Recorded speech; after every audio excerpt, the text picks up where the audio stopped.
코로나 바이러스는 우리 사회 약자들의 겨울나기에도 영향을 주고 있습니다. 경기 침체와 바이러스 감염 우려로 기부와 또 봉사활동까지 줄어들어서 겨울나기에 비상이 걸린 건데요. 오늘 현장인에서는 코로나19 시대 소외계층의 월동 준비에 나선 자원봉사자들을 만나봤습니다.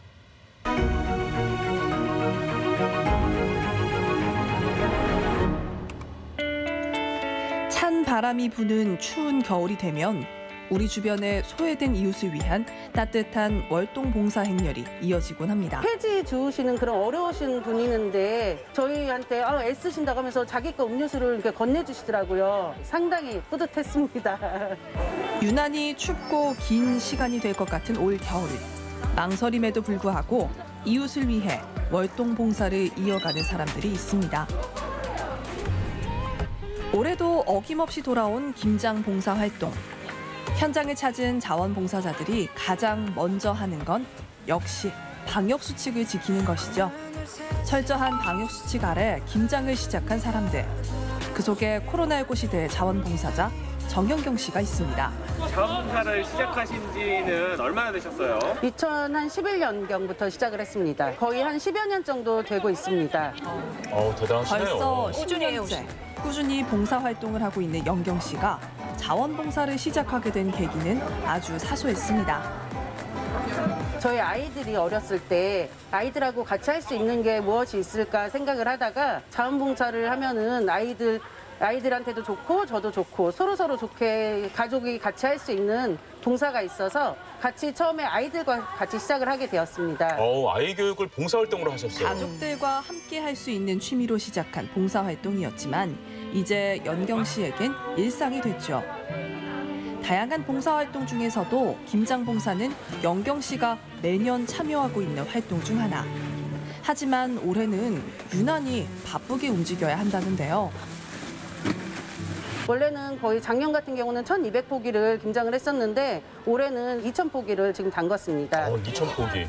마스크를 쓰고 바쁘게 움직이지만 현장의 분위기는 훈훈하기만 한데요. 선물이요. 선물. 고맙쇼. 선물 또 가져올게요. 사랑합니다. 봉사활동 하시는 분들은 마음이 저렇게 코로나19 감염 넓고 우려로 여유가 있어요. 자원봉사자의 수가 줄었지만 김장 배추의 양이 거의 2배로 늘어난 데는 다 이유가 있습니다. 코로나19로 인해서 실직 가장도 많고 그 어려움을 그 젊은 부부들이 호소를 못하는 그런 가정도 있었고 이분들이 이 혹독한 겨울, 이 코로나 시국을 어떻게 하면 잘 이겨낼 수 있을까 그 생각을 하다가 조금 더 늘리게 됐습니다. 어려운 올 가구가 더 여름 많아요. 수해로 오른 농산물 가격은 어려운 이웃에게 더욱 타격이 되었습니다. 자원봉사자들은 더 많은 이들을 돕기 위해 김장의 양을 늘리기로 했습니다. 어깨 팔다리 힘들기는 엄청 힘들죠. 힘든데도 이렇게 봉사활동 나오신 이유가 있을까요? 봉사활동하면 너무 좋죠. 내 자신이 좋고 마음이 수양되고 남을 돕는다는 게 굉장히 좋아서 일찍부터 시작했어요. 결국에는 본인들이 행복한 재료 일이에요. 준비부터 마무리까지 마스크를 벗을 새도 없이 1박 2일에 걸친 김장 봉사활동. 1박 2일. 자원봉사자들은 그야말로 고된 김장 전투를 치렀습니다. 진짜 말 그대로 전투네요, 전투. 폐지 주우시는 그런 어려우신 분이 있는데 음료수 하나 자기가 욕심내서 더 드실 수 있는데도 저희한테 애쓰신다고 하면서 자기 거 음료수를 이렇게 건네주시더라고요. 상당히 뿌듯했습니다. 그냥 말 한마디 잘 먹겠습니다, 감사합니다 한마디만 해주시면 그걸로 저희는 충분한 보상을 받았다 생각합니다. 물론 봉사를 지원받는 수혜자들에게도 자원봉사자들이 전하는 도움의 의미는 남다르다는데요.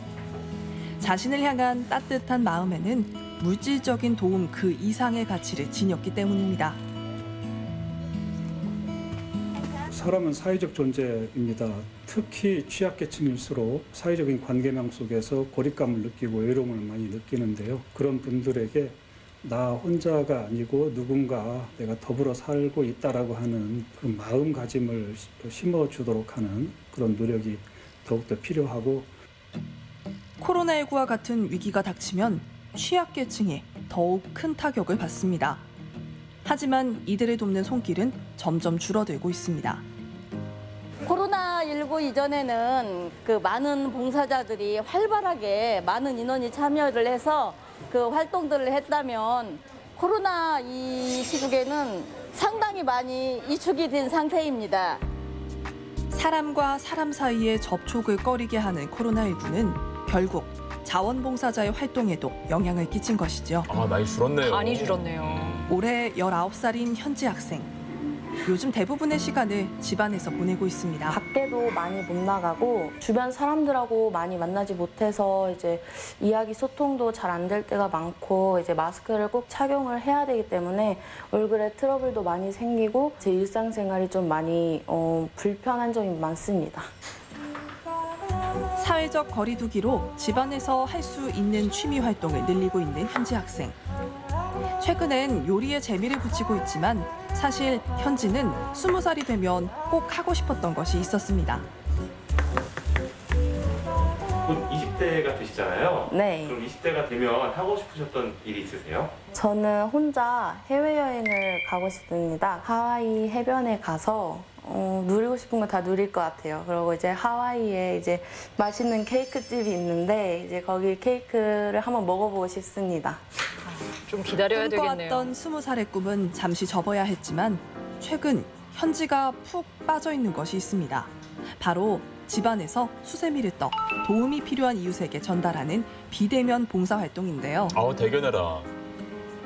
봉사도 비대면으로 해요. 봉사활동이 처음이셨을 텐데 네. 해보시니까 좀 어떠셨는지. 색다르게 봉사를 해볼 수가 있어서 정말 좋았던 것 같습니다. 솔직히 막 노래도 부르면서 이렇게 만들기도 하고 이렇게 그런 거 이제 틈내서 하면 이제 여러 개를 만들 수가 있어요. 이런 방식으로 도울 수 있어서 정말 좋았던 것 같습니다.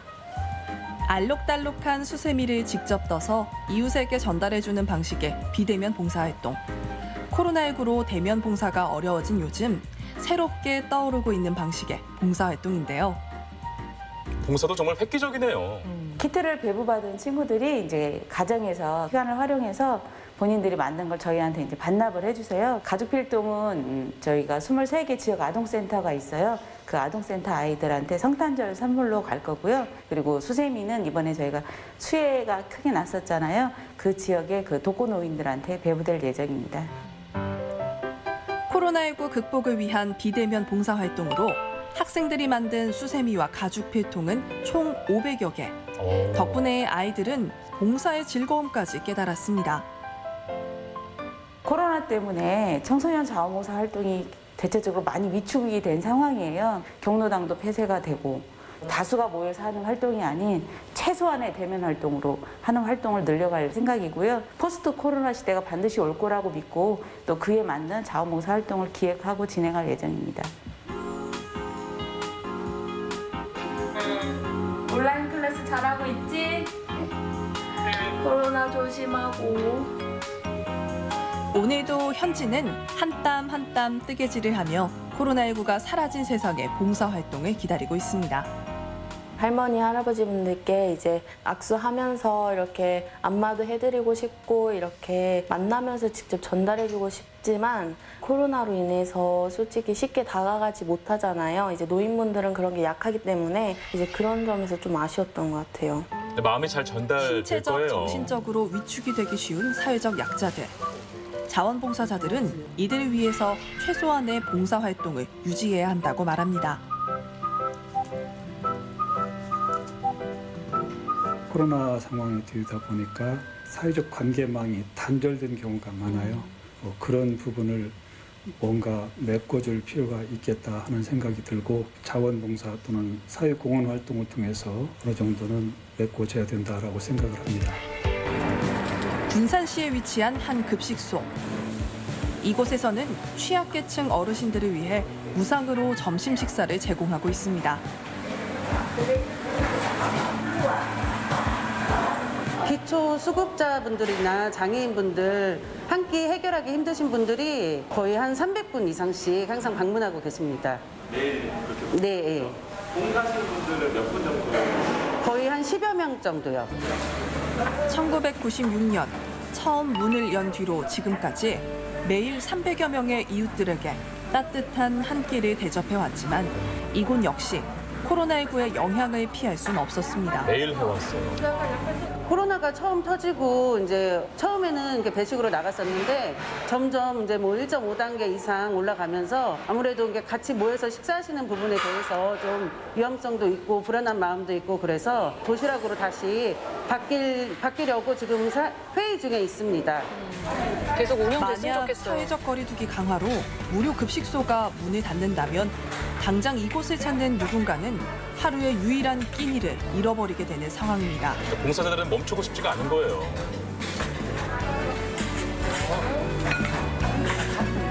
여기 오셔서 하루 한 끼로 이게 해결을 하시는 분들이 많이 계신데 이분들이 다 식사를 못 하신다고 생각을 하면은 불안한 마음도 있지만 그래도 방역 수칙을 잘 지켜가면서 마스크 꼭 쓰고 저희는 자원봉사는 영원히 계속 이루어져야 될 것 같습니다.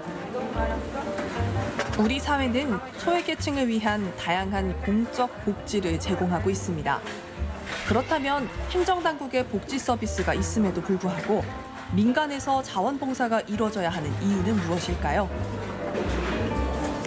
공공 서비스는 표준화되고 획일화된 그러한 그 방식으로 제공되는 경향이 있습니다. 그런데 민간의 자원봉사 활동이라든가 복지의 영역에서는 대상자의 특성에 맞는 다양한 그런 방식의 그 사랑의 나눔이 가능하기 때문에 공공보다는 민간의 그러한 선의의 전달이 의미가 있다. 코로나19로 인해 사회적 거리두기라는 말이 생겨났습니다. 비록 감염 확산을 방지하기 위해 사람과 사람 사이의 물리적 거리는 멀어졌지만 돌봄이 필요한 곳을 향한 자원봉사자들의 마음은 더욱 가까워진 것 같습니다. 저희 자원봉사자분들은 모든 우리나라의 시민들을 위해서 애쓰고 봉사하고 있습니다. 따뜻한 마음으로 저희 잘 봐주시고 혹시라도 언제든지 저희가 자원봉사자가 필요하면은 꼭 달려가서 꼭 도와드리겠습니다. 끝을 알 수 없는 캄캄한 긴 터널과 같은 코로나19 시대. 하지만 아무리 긴 터널도 끝은 있습니다. 평범한 일상을 되찾는 날까지 코로나19 시대 자원봉사자들은 방역 수칙 안에서 가능한 최선의 봉사를 이어가고 있습니다. 네, 분명히 요즘 같은 시대에 이 사회적 거리두기는 필수입니다. 필수긴 한데 이런 상황에서 누군가는 이 사회적 보호망에서 벗어날 수밖에 없는 현실이 굉장히 좀 안타깝긴 하네요. 네, 맞습니다. 이 최근 방역 당국이 코로나19 3차 유행을 공식화한 가운데 전국 무료 급식소의 운영이 중단됐습니다. 네. 영삭소 경로 식당은 이 도시락을 통해서라도 이런 식사 제공을 이어나갈 예정이다라고 얘기를 했는데요. 네. 식당을 찾는 분들의 식사를 끝까지 책임지려는 자원봉사자들이 참 대단하다라는 진짜, 생각이 들었습니다. 그렇습니다. 네. 그리고 우리나라의 K방역 같은 경우에는 해외에서도 인정받을 만큼 매뉴얼이 잘 구축되어 있잖아요. 네네. 네, 이번 기회에 코로나 시대에 맞는 K복지, 자원봉사 방법과 이 매뉴얼을 재정비할 필요도 있어 보입니다. 네. 자, 무엇보다 정말 중요한 건 안전이에요. 자원봉사자분들, 물론 뭐 봉사도 중요하겠지만 자신의 안전부터 지킬 수 있는 철저한 방역과 또 안전 수칙들 잘 지키면서 했으면 좋겠습니다. 탐사기획 일사천리 1부 순서는 여기까지입니다. 잠시 후 2부 이슈 공방에서 이어가겠습니다.